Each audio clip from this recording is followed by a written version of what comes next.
Hello students, आजच्या ह्या व्हिडिओमध्ये आपण नॅशनल ऑब्जेक्टिव्ह जो बिझनेस ऑब्जेक्टिव्हचा शेवटचा प्रकार आहे राष्ट्रीय उद्दिष्टे तो बघणार आहोत की अशी कोणकोणती जी उद्दिष्टे आहेत जी राष्ट्रीय उद्दिष्टे म्हणून बिझनेसची पाहिली जातात. ओके, मग आता पहिलं म्हणजे आता लक्षात घ्यायचं आहे की बिझनेस हा समाजामध्ये चालत असतो, बरोबर. मग जसा तो त्याच्यावर सामाजिक जबाबदारी असते किंवा आपण जे काही प्रोडक्शन घेणार किंवा आपण जे काही बिझनेस करतो आहे त्यातून समाजाला काहीतरी चांगलं मिळावं हा त्यांचा उद्देश असतो. सेम त्याचप्रमाणे आपण एखाद्या राष्ट्रामध्ये म्हणजे फॉर एक्झाम्पल आता इंडिया म्हटलं तर आपण इंडियाच्या कुठल्याही भागात भारतात कुठेही बिझनेस स्टार्ट केला तर त्यातून काहीतरी भाग हा आपल्या कोणाला मिळावा, आपल्या देशाला मिळावा किंवा त्याचा फायदा कुठेतरी आपल्या देशाला व्हावा, डायरेक्टली इनडायरेक्ट हा काय असतो बिझनेसचा उद्देश असतो किंवा त्यांचा उद्देश असावं असं काय असते देशाची किंवा गव्हर्मेंटची काय असते इच्छा असते. ओके, मग आता तेच आपण बघणार आहोत की अशी कोणती उद्दिष्टे आहेत जी राष्ट्रीय उद्दिष्टे म्हणून काउंट केली जातात. त्यामध्ये पहिलं जर बघितलं तर कोणतं आहे सोशल जस्टिस म्हणजेच काय तर सामाजिक न्याय. आता ह्यामध्ये काय येतं बघा, The term social justice indicate uniform rights and equality to all the sections of the society. Business can do justice to the society by providing them better quality product and services at reasonable price. They should not undertake any malpractices and prevent the customers from being exploited. The business should also provide an equal opportunity to all the employees to work and progress. म्हणजे कुठेतरी सामाजिक न्याय हा काय केला पाहिजे, सामाजिक न्यायानुसार business चालवला पाहिजे. मग एम्प्लॉईजचा विचार केला तर सगळ्या एम्प्लॉईजना चांगल्या किंवा सेम तत्त्वावर काय केलं पाहिजे ट्रीट केलं पाहिजे. एकाला फेवर करणं ही गोष्ट असता कामा नये. सेम त्याचप्रमाणे समाजातल्या सगळ्या घटकांना त्यांच्या इच्छा आकांक्षा पूर्ण होतील अशा वस्तू ह्या रिजनेबल रेटवर अवेलेबल होतील. म्हणजे समाजाच्या एका पर्टिक्युलर घटकासाठी एक प्राईस, दुसऱ्या घटकासाठी वेगळी प्राईस असे न करता सगळ्यांना समान जी काही किंमत असेल वस्तूची ती सेम ठेवणं हे सुद्धा काय आहे बिझनेसचं उद्दिष्ट आहे. आणि हे उद्दिष्ट हे राष्ट्रीय उद्दिष्ट म्हणून मोडलं जातं. म्हणजे का तर समाजातल्या सगळ्या घटकांना जर तुम्ही समान पद्धतीने ट्रीट केलं तर कुठेतरी एक समानतेची भावना काय होऊ शकते निर्माण होण्यास मदत होते. ओके, त्यानंतर नेक्स्ट दुसरं काय आहे ऑब्जेक्टिव्ह बघा, एम्प्लॉयमेंट ऑपॉर्च्युनिटीज म्हणजेच काय तर रोजगारच्या संधी. ओके, आता त्यामध्ये काय म्हटलं आहे बघा, business create employment opportunity directly और indirectly. people can be employed in production and distribution activities by establishing new business units, expanding market, winding distribution channels, transportation, insurance, etc. In a country like India where unemployment and designated employments are at a very high level, it is advisable for the industry to adopt wherever possible labor intensive technique so as to employ more number of people. म्हणजे भारतासारख्या जिथे बेरोजगारांची संधी जास्त आहे अशा ठिकाणी जर एखादा बिझनेस जर चांगला चालत असेल तर त्यातून कुठेतरी रोजगार निर्मिती होऊ शकते अशी काय असते आशा आपण व्यक्त करतो. म्हणजे काय केलं जातं तर जर बिझनेसचा विस्तार ज्यावेळी केला जातो म्हणजे नवीन शाखा बिझनेसचे किंवा कंपनीचे एखाद्या ठिकाणी ओपन करणं किंवा मार्केट म्हणजे माल आपण ज्या मार्केटमध्ये सप्लाय करतो विकण्यासाठी सेलसाठी त्या मार्केटमध्ये वाढ करणं. ओके, किंवा ट्रान्सपोर्टेशन असेल, इन्शुरन्स सेवा असतील, म्हणजे थोडक्यात बिझनेसशी रिलेटेड जे काही घटक आहेत त्यामध्ये जर मोठ्या प्रमाणात जर विस्तार करण्यात आला तर आपोआपच काय होते रोजगार संध्या ह्या काय होतात निर्माण होतात आणि कुठेतरी बेरोजगार लोकांना योग्य व्यक्तींना योग्य ठिकाणी अपॉइंट करण्याची संधी काय होऊ शकते निर्माण होऊ शकते. म्हणजे जर बिझनेसचा ग्रोथ झाला तर आपोआपच देशामध्ये जे रोजगार निर्मितीची गरज आहे, भारतासारख्या देशामध्ये लोकांना रोजगार मिळण्याची जी गरज आहे ती काय होऊ शकते, काही प्रमाणात तरी काय होऊ शकते, तर काही प्रमाणात तरी लोकांना रोजगाराच्या संध्या उपलब्ध होऊ शकतात.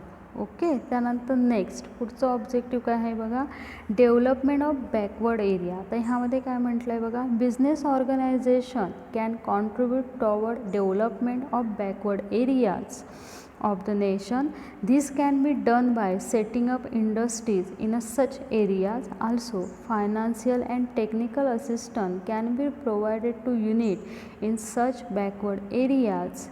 The government to encourage the development of backward areas by providing lots of incentives such as tax holiday, low rate of taxation, tax expectations, and so on. Business also help in providing infrastructure facility in the backward region of the country like transportation, banking, communication, etc.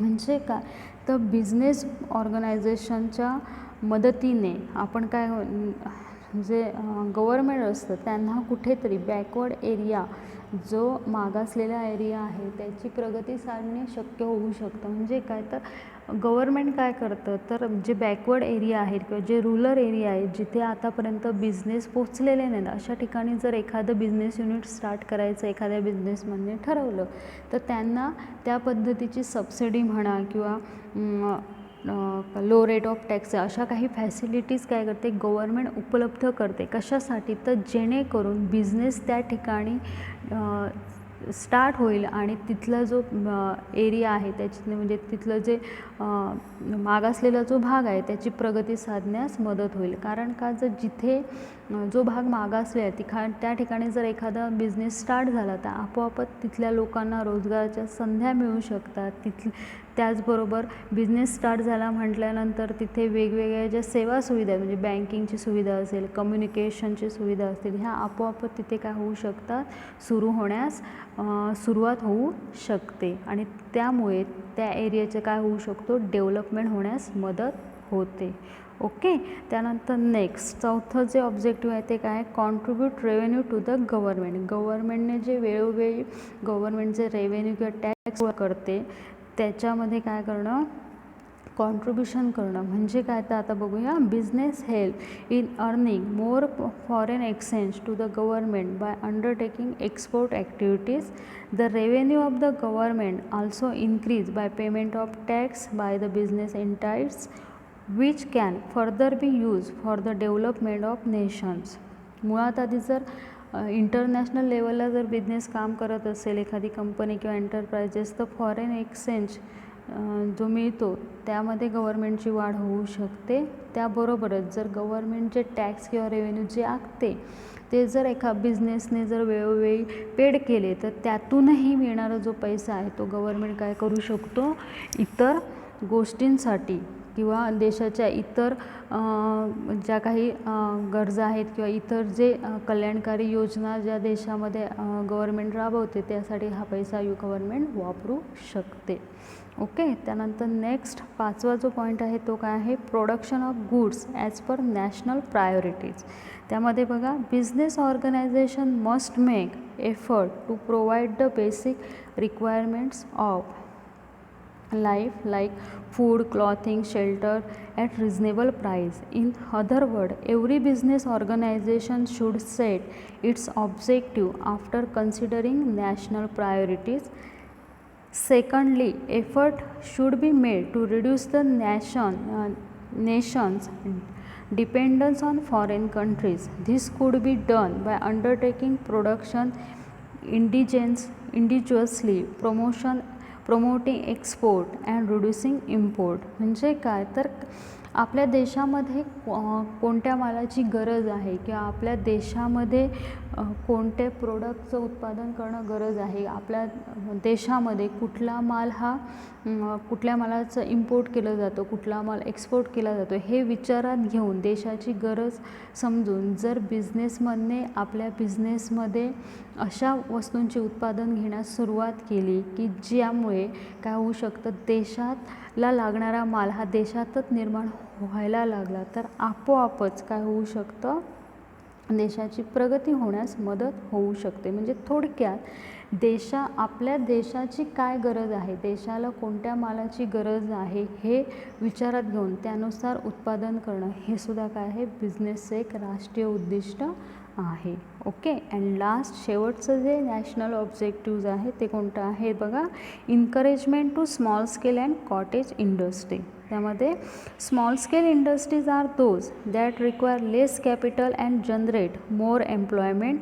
In the present area of globalization, this sector is adversely affected. In order to boost this industry, big business organizations should assist the growth of small scale and cottage industries by purchasing raw material from them.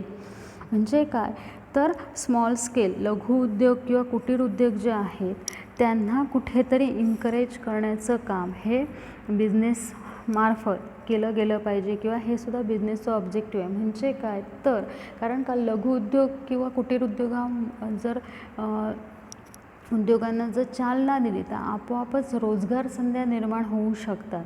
आता हे कसे देऊ शकतो आपण चालना, तर business जे मोठ्या प्रमाणात ज्या मोठ्या कंपन्या असतात त्यांना समजा जे काही रॉ मटेरियल्स असेल किंवा एखादा जो छोट्या प्रमाणात जे काही मटेरियल्स लागतात, ओके, ॲज अ स्पेअर पार्टच्या स्वरूपात असतील किंवा रॉ मटेरियलच्या स्वरूपात असतील, ते जर त्यांनी ह्या स्मॉल स्केल इंडस्ट्रीजकडनं घेण्यास सुरुवात केली, आपल्या देशातल्या स्मॉल स्केल आणि कॉटेज इंडस्ट्रीकडनं हा माल सप्लाय त्यांना जर माल काय सांगितला त्यांच्याकडनं रॉ मटेरियलची खरेदी करण्यास सुरुवात केली तर आपोआपच काय होऊ शकतं, त्यांच्या ह्याच्यासाठी कशासाठी त्यांच्या प्रगतीसाठी तुमच्या बिझनेसचा काय लागतो, हातभार लागू शकतो.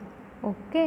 आय होप तुम्हाला ही राष्ट्रीय उद्दिष्टे जी नॅशनल उद्दिष्टे मी आता एक्सप्लेन केली ती समजली असतील. ओके चालेल मग. थँक्यू.